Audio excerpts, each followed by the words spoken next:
entertained? Are you not entertained? Welcome to Watch Mojo, and today we're counting down our picks for the top 22 satisfying movie moments of each year, from 2000 to 2021. Send word to all our allies, and to every corner of Middle-earth that still stands free. The enemy moves against us. We need to know where he will strike. For this list, we're looking at the scenes from the last 2 decades that gave us the most satisfaction by being highly anticipated, a sigh of relief, or just plain awesome. Because some of these moments happen at pivotal times in these films, a spoiler alert is in effect. If these movie moments make you as happy as they make us, let us know in the comments. 2000. Maximus kills Commodus. Gladiator. There is nothing we enjoy more than watching a victim get revenge on those who have wronged them. And that is exactly what we get when we see Maximus kill Commodus.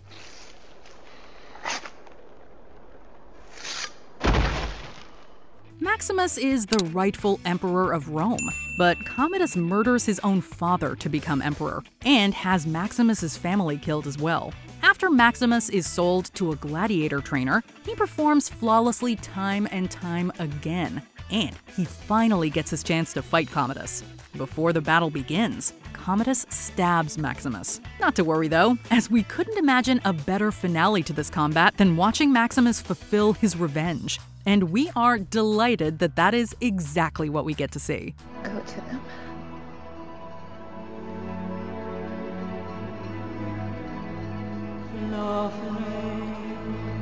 2001. The heist ends. Ocean's 11.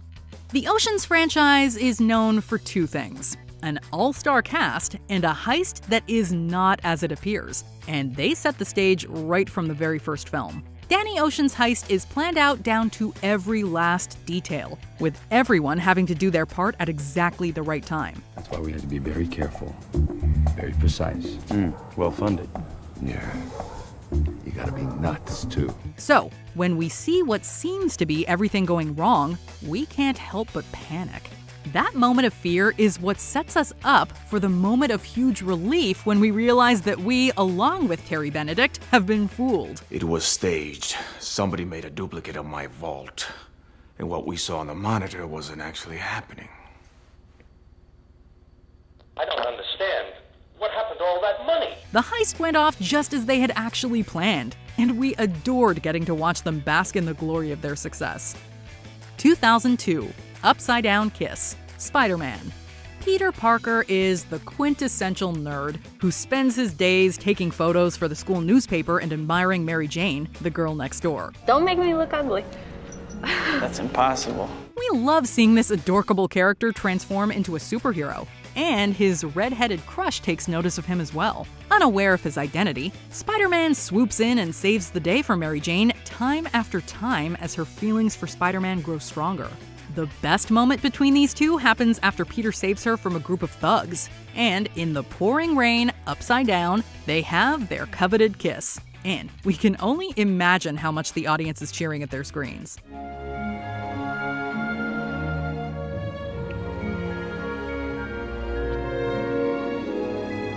2003. The Ring is Destroyed. The Lord of the Rings. The Return of the King. The final installment of this beloved series was one of the most anticipated films of all time, and it was filled with some of the most satisfying scenes in the history of cinema. The ending of this trilogy is iconic, as we finally get to see the hobbits being recognized for their efforts by having their king tell them that they bow to no one. My friends.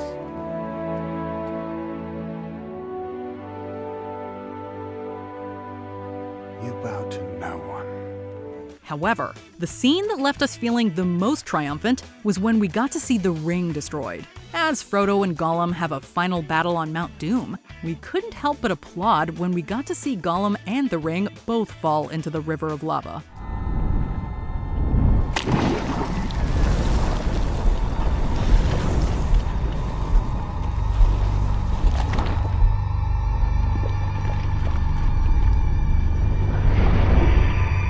(2004) Okay, Eternal Sunshine of the Spotless Mind. Joel and Clementine's love story is not one that we see on the silver screen every day. We see them break up early in the film, and they both make the separate decision to have their memories of one another erased. Suffice it to say that Miss Krasinski was not happy, and she wanted to move on. We provide that possibility. They meet again, mirroring their first encounter with one another, and discover the memories of their romance. They're hesitant to move forward with a relationship after learning the truth about their previous one, but in the end, they realize that it's better to have loved and lost than to never have loved at all. I can't see anything that I don't like about you. But you will. Right now, I can't. But you will. You know, you will think of things, and I'll get bored with you and feel trapped, because that's what happens with me. Okay. This ending leaves us delighted to see that despite everything they've been through, it's okay for them to give it another go. 2005, 2 points from the win, Coach Carter. Based on an inspiring true story, Samuel L. Jackson plays Coach Ken Carter. Carter is an unconventional basketball coach whose techniques involve making sure his players are well-rounded people, instead of focusing solely on athletics and wins. If you listen and learn, you will win basketball games. And gentlemen, winning in here is the key to winning out there. Because of this, he ends up suspending his own team after they fall behind in their schooling. While all of the players are dealing with their own personal struggles, they stay committed to their academic goals and are eventually able to all play together as they vie for the championship. During the quarterfinals, the team finishes just one basket short of the win. But we are still thrilled to see how far this group has come. What you achieve goes way beyond the win-loss column or what's going to be written on the front page of the sports section tomorrow. You've achieved something that some people spend their whole lives trying to find. 2006, Chris is hired. The Pursuit of Happiness. There's nothing we love more than a feel-good story, and Chris Gardner's is one for the books. Don't ever let somebody tell you you can't do something. Not even me. All right? The Pursuit of Happiness tells the true story of Chris and his son as they struggle through homelessness and poverty. Through everything, Chris remains as upbeat and positive as he can for his son, and he tries as hard as he can to build a better life for them. He works as a salesman while also working as an intern stockbroker with a 1 in 20 shot of getting hired. He does all of this while trying to keep his son healthy, safe, and happy. So it is extremely gratifying and emotional to see him land the job at the end of the film. Wear one tomorrow, though, okay? Because tomorrow's going to be your first day. If you'd like to work here as a broker. Would you like that, Chris? 2007, Hoist the Colors, Pirates of the Caribbean, at World's End. In the third installment of the Pirates of the Caribbean franchise, we get to see this moving scene inspired by the song Hoist the Colors.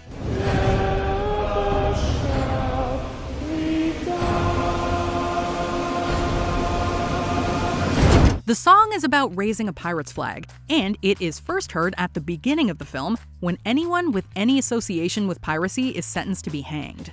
It's an occasion that unites all of those who are involved in the pirate world. So when we see the new king, Elizabeth Swann, yell out this meaningful phrase, joined by all of those around her, we can't help but smile.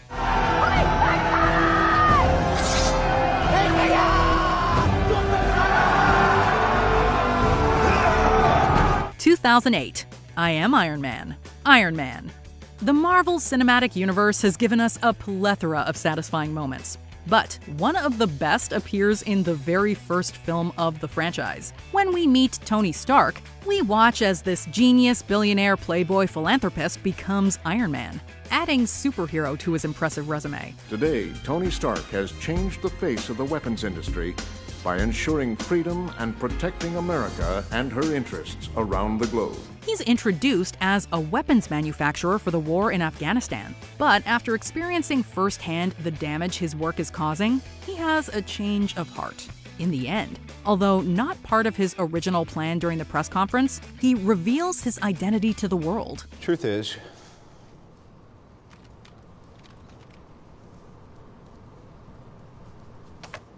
I am Iron Man. It's almost as iconic when we see him say this phrase again in Endgame. But nothing beats the first time. I am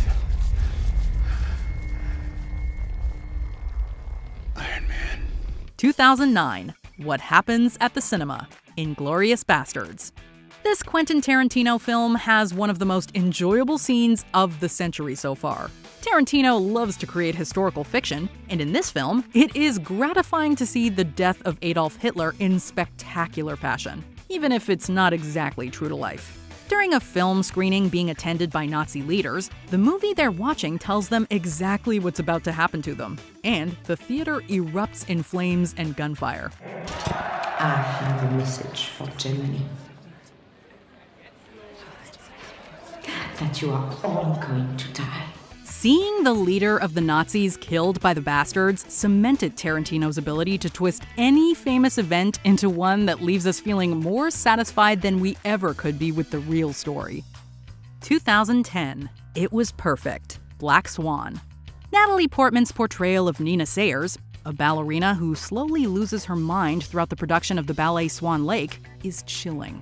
Nina has a tumultuous relationship with fellow ballerina Lily after she becomes her understudy, and Nina believes that she is being replaced. Lily's the best choice. No, but she wants my role. Every dancer in the world wants your role. No, this is different. She's after me. She's trying to replace me. Nobody's after you. While the lines of reality and fantasy become blurred throughout the film, Nina ends up stabbing Lily. But it's soon revealed that she actually stabbed herself while in her hallucinatory state. Despite her fatal injury, Nina still manages to dance flawlessly, and it is truly fulfilling for her to have accomplished her dream moments before her death. It was perfect.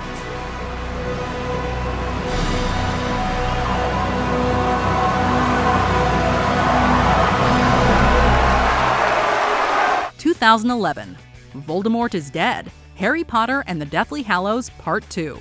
At the end of this decade-long film series, we see an epic battle at Hogwarts that brings characters from all previous installments together. Man the boundaries, protect us, do your duty to our school!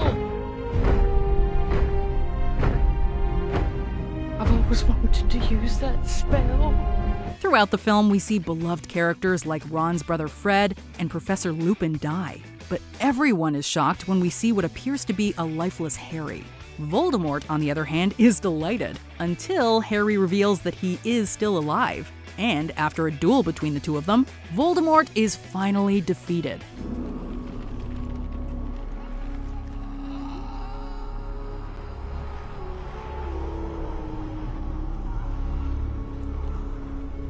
This moment was years in the making, and we were thrilled to see Harry, his friends, and everyone at Hogwarts finally win the war against He Who Must Not Be Named. 2012, Django's Vengeance, Django Unchained. Quentin Tarantino's got a talent for being able to create some seriously satisfying scenes, and one of his best is in this 2012 film. This movie follows the journey of Django as he works as a freed slave alongside Christoph Waltz's bounty hunter character, Dr. King Schultz. The way the slave trade deals in human lives for cash, a bounty hunter deals in corpses. An unfortunate turn of events ends in Schultz getting killed and Django getting captured, tortured, and returned to slavery. But he manages to make his way back to the plantation to rescue his wife Brumhilda. Once there, he shows off his skills with a rifle by killing the new owners of the plantation before blowing up the house and riding off into a life of freedom with his wife. Django! You uppity son of a... 2013, Ryan Survives, Gravity. We've had the pleasure of seeing Sandra Bullock take on a number of amazing roles, but there wasn't one that left us more on the edge of our seat or with a bigger sigh of relief than this one. Mayday. Mayday. Yes, mayday, mayday. Mayday, mayday. Bullock stars as rookie astronaut Ryan alongside George Clooney as Matt, as they both try to find a way to return safely to Earth after debris wreaks havoc throughout space. We see her overcome obstacle after obstacle after she's left alone to figure out a way back. After plummeting into the water, she struggles to get out. But as we see her swim through, reach the beach, and walk to safety, we are finally able to exhale.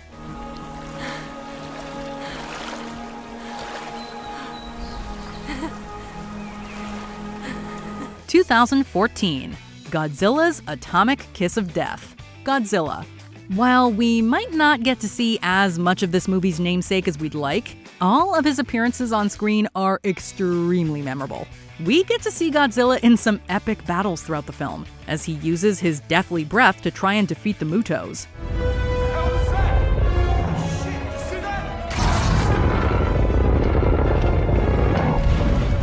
But the one that stood out as his best, and the best of the year, was an extremely satisfying use of his ability to breathe atomic fire, right down his enemy's throat.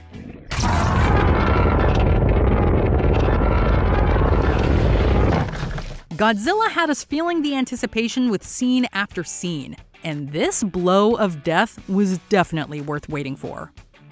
2015, Ma and Jack escape. Room. Seeing Brie Larson and Jacob Tremblay as a mother-son duo in this film is oftentimes gut-wrenching, but that's what makes this scene so gratifying. Abracadabra. Now the candles. We don't have any candles. We see the horrific man named Old Nick hold Joy and her son Jack captive for years while severely mistreating both of them. After spending years in just this one room, Joy decides that it's time for her and Jack to try and break out. She has the young boy play dead, and when Old Nick takes Jack out of the room, he puts him in the back of his truck. After reaching a stop sign, Jack manages to escape and help the authorities free his mom, while also arresting the monstrous Old Nick. It's this Boomer, he's not gonna hurt you. He's all done now, I'm gonna call somebody. 2016, Chiron's Revenge. Moonlight. Chiron's story is one that is tragic and difficult to watch, as he struggles with a traumatic childhood filled with constant taunting. Alright, you better stay your ass right there if you know what's good for you. Yo, why your jeans so tight? As he comes to terms with his own sexuality amidst constant turmoil in his home life, a student named Terrell is making his life even more miserable. Chiron won't fess up about who his attackers are, but he instead decides to take vengeance into his own hands by hitting Terrell over the head with a chair.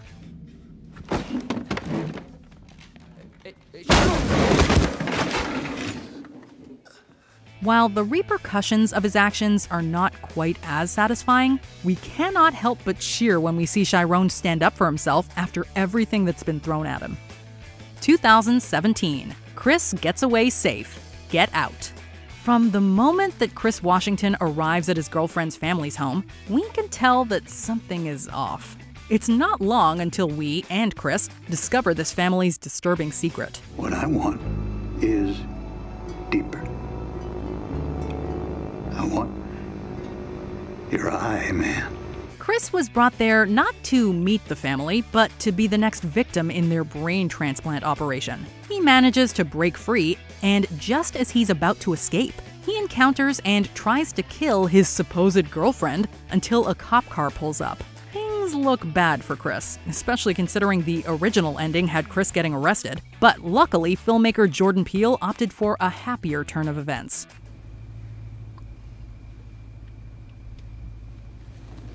I mean, I told you not to go in that house. Instead, we see Chris getting rescued by his best friend, as Rose is left to die. 2018, The Explosion, Black Klansman. This Spike Lee film follows the true story of Ron Stallworth, a black police officer who goes undercover in the KKK. Hello, this is Ron Stallworth calling. I saw your advertisement in the Colorado Springs Gazette.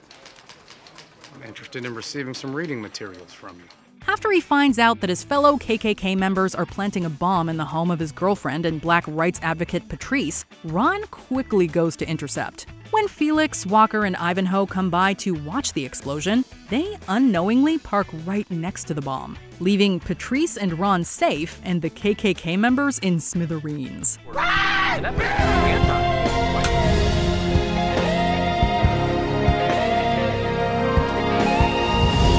Black Klansman is filled to the brim with intense moments, as Stallworth and his colleagues try to safely navigate this situation. But the moment that leaves us both breathless and applauding is this one.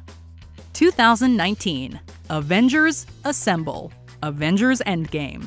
In this Infinity War sequel, the remaining Avengers are working hard to figure out how to reverse time and Thanos' snap. All seems lost when Thanos and his army crash in from the past, to disintegrate the rest of the world while battling Iron Man, Thor, and Captain America. Thought by eliminating half of life, the other half would thrive. But you've shown me that's impossible. As thrilling as it is to see the original Avengers fight alongside one another, seeing the entire MCU cast of heroes come together and hearing Steve Rogers say this chill-inducing line is truly iconic. Avengers!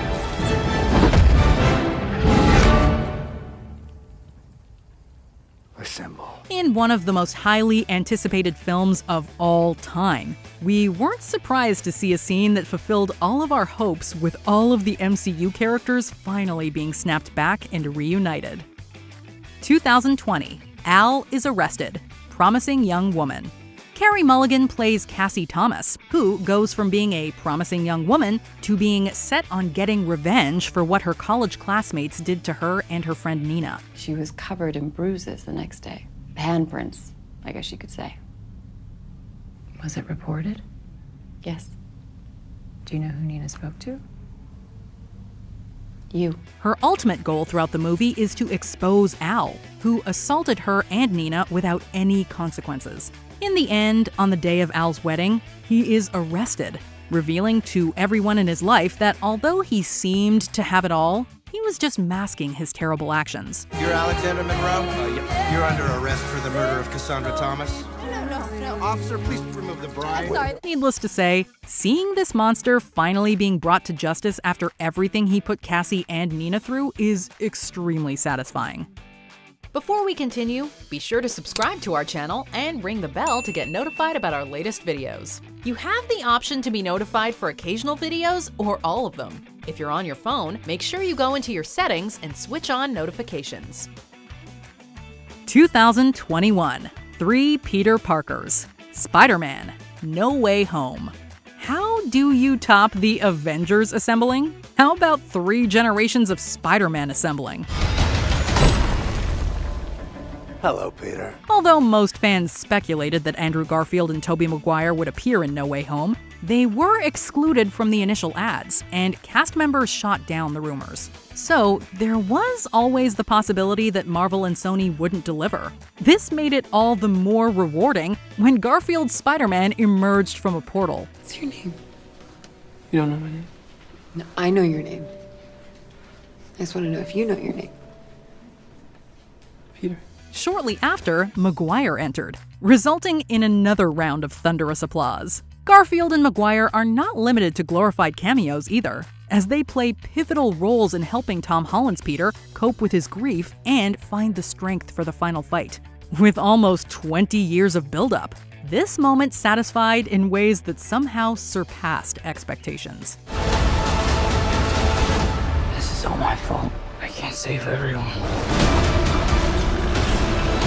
Do you agree with our picks? Check out this other recent clip from WatchMojo, and be sure to subscribe and ring the bell to be notified about our latest videos.